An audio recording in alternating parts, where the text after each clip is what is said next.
What's up, beautiful people of planet Earth? Welcome to another episode of Life Learner. Finally, we're back here again. All right, so bae, before anything else, please, you know the drill, like this video and then subscribe to my channel. Just right down below. It's the red, beautiful, rectangular button. Alrighty, okay. I trust that you did it because I know that you're such a good person. All right, so today we're gonna be talking about how I lost weight after giving birth to my son. So this is how I looked like soon after I gave birth. So from this to this. Ooh, yes. So a disclaimer, I'm not a fitness coach. I'm not a nutritionist or anything related to that. I'm not a gym instructor or a coach. I'm just sharing my personal experience and how I did it, hoping that you achieve your goals as well. So I primarily did it in 5 major points or aspects. So first, you have to want it for yourself. And you have to have a very strong why. Why do you want to do it? How does it feel like for you? Like, who are you gonna, be doing it for? Is it for yourself or to please others? So you gotta have a strong conviction why you're gonna do it. Because for me, when I got pregnant, I think the last trimester, I ballooned. I think I weighed 75 kilos. The heaviest I was 50. Gained like 25 kilos during my pregnancy.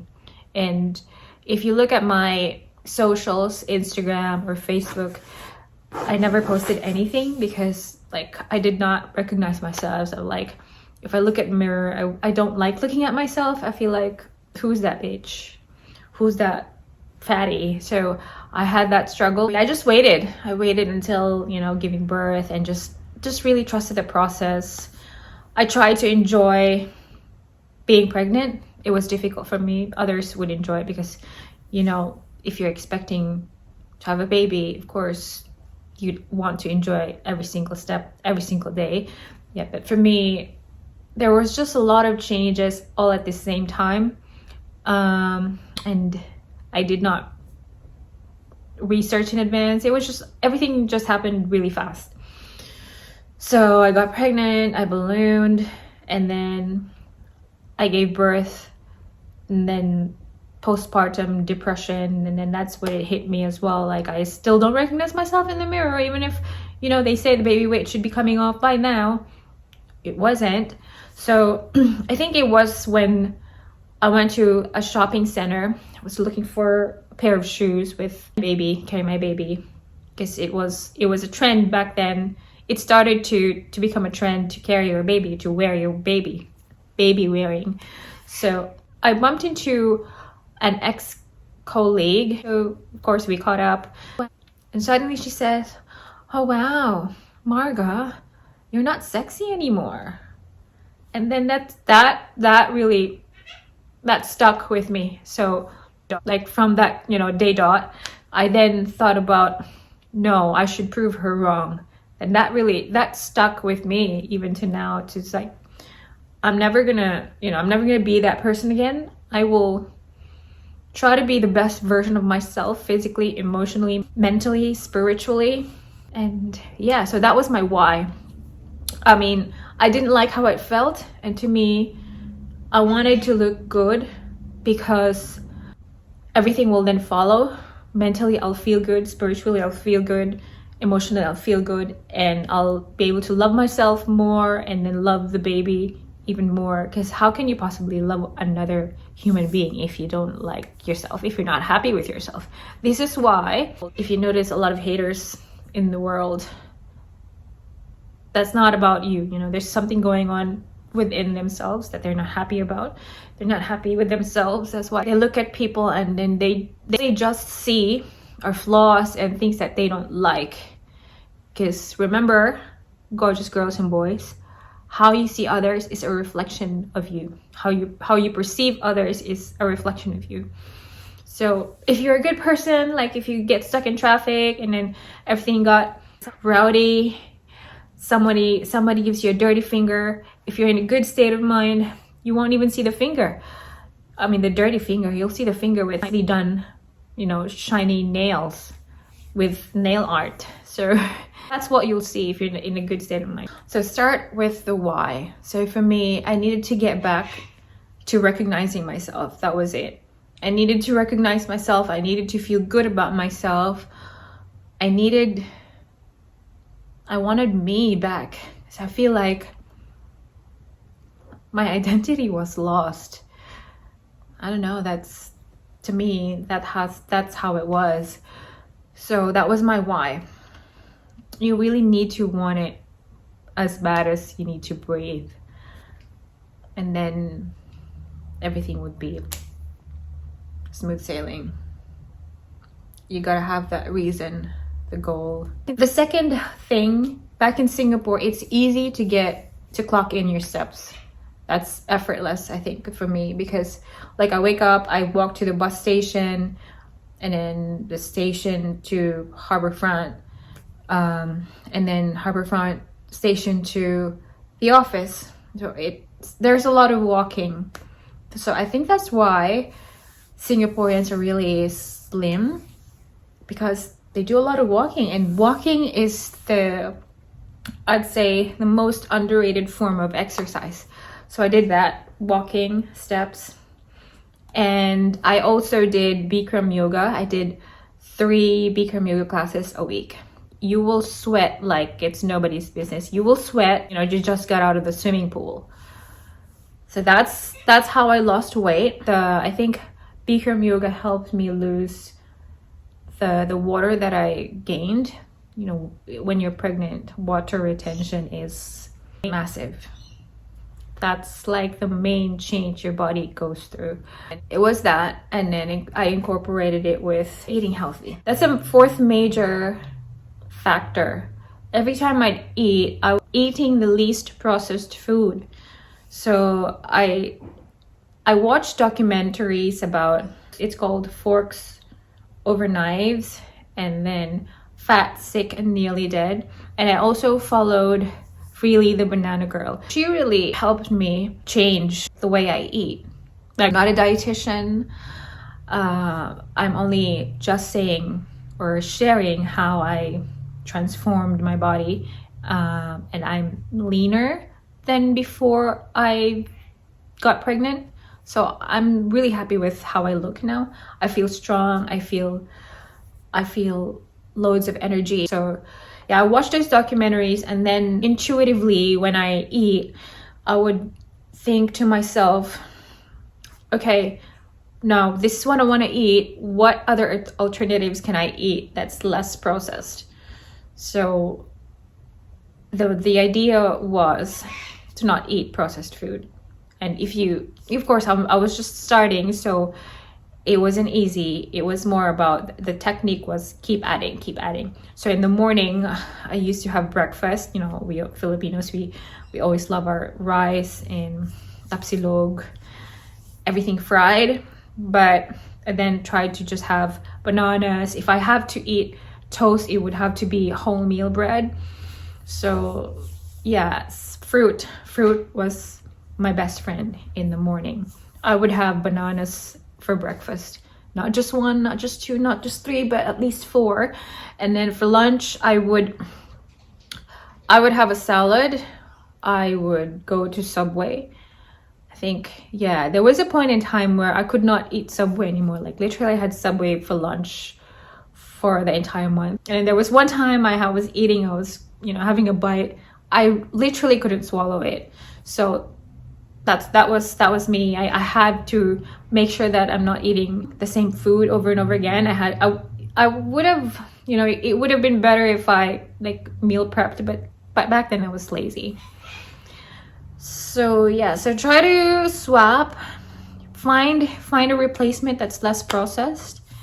And I would, if for example, if I wanted noodles, I wouldn't I wouldn't buy or I wouldn't eat fried noodles. I would go to soup, noodle soup, because back in Singapore, they food is amazing in Singapore. I can't even stress it enough.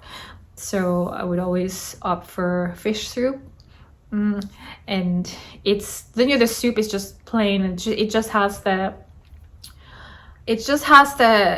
broth of the fish, and then it's up to you if you want to pepper, salt, how you want to season it. But that's better than having your noodles fried. So your noodle is just cooked through boiling through the hot soup. So yeah, this is a good example. I'm hungry. I wanted chips, salty potato chips, because my period it's due in, I think, 6 days. So the salt cravings is like off the roof. So instead of indulging in potato chips, I would let myself indulge in mango pieces, because I know it's not processed. So I listen to my body. I'm hungry. I need to feed my body, but I need to feed it with all the good stuff. It's not easy at first, but as long as you keep doing it, your body will start asking you for these, good replacement. So the next time I'm hungry, I'm always going to think about maybe mangoes or rock melon or watermelon or mandarin or bananas. So that's what will come to my mind as a replacement of a potato chip. It just needs mental strength that this is what I'm doing. I'm not going to indulge. I'm going to, what I put in my body, it's got to be only the good things. And again, you have to think well-being is not the end goal, it's the starting point. So if you want to think about losing weight, or just, actually want to feel good, eating whole foods, eating the less processed food, if you have smoothies every morning, I tell you, the side effect is weight loss. If, eat all the greens, drink all your greens, it's easy to actually shed off the weight. That's the side effect of drinking your greens, because you can't you don't have time to eat all the greens. So it's better you're drinking your greens, like a green smoothie. That will be a topic for another day. So maybe next time I can show you how I make my green smoothies and prep my food. So that's just it, really. And when we go to a restaurant, I will always opt for a salad. And if they have green smoothie, I'd choose that. But I was still drinking coffee. I didn't eliminate coffee. I wasn't thinking that I was dieting. It was really, my mindset was a lifestyle change. Because if I think about dieting, I'd be more food focused. If I feel like, I can't eat this, I'm only going to be focused on that. So I feel like I'm depriving myself. So I didn't think that. So that comes down to mindset. Again, the first major rule or step that I took for my weight loss journey. Everything was really healthy for me. Like when I go to food stalls, pretty much everywhere in a Singapore station, and usually get myself a stick of pineapple and watermelon and kiwi with the plum sugar. So that was my snack. And if I go out, I would bring fruit with me, because that was always easy to do, and if it gets me through the next meal. And if you're hungry, again, just keep adding. Don't think that you're dieting. Don't think that you're not supposed to be eating. Don't think about cutting calories just yet. For me, it was about replacing, adding. So if I wanted to eat spaghetti, I would eat bananas. I would drink more water to keep me full. My bananas, I always also, because I like peanut butter toast and I had to eliminate the bread. I can have bread sometimes, but it's wholemeal. But if I didn't want to eat the toast, the bread, because all I just wanted was the peanut butter. So I would spread the peanut butter on my bananas. That kept me full for longer. Bananas are great for keeping you full. And if I'm still hungry, I would drink water. I think I drink 4 liters of water back then. So if you could see, I shrunk. Like, people that would look at me, they would say, oh my god, you lost a lot of weight. And yeah, I was feeling good.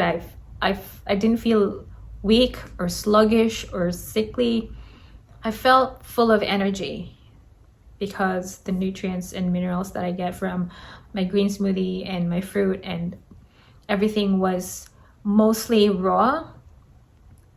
I mostly eat salads because in Singapore you can easily eat healthy. It's easy to maintain and be healthy if you just really want to. Go back to the why. So I think that's it for today. Let me know what you think in the comments below, what you want me to discuss even further from this topic. And if you have any questions, please do comment down below. I read all of your comments, of course, especially the DMs. I would really make time. If you have any more questions, don't shy away, just ask. I'm here to help based on my personal experience, because sharing is caring. Yes. Again, thank you guys for watching, and don't forget to like and subscribe. Namaste.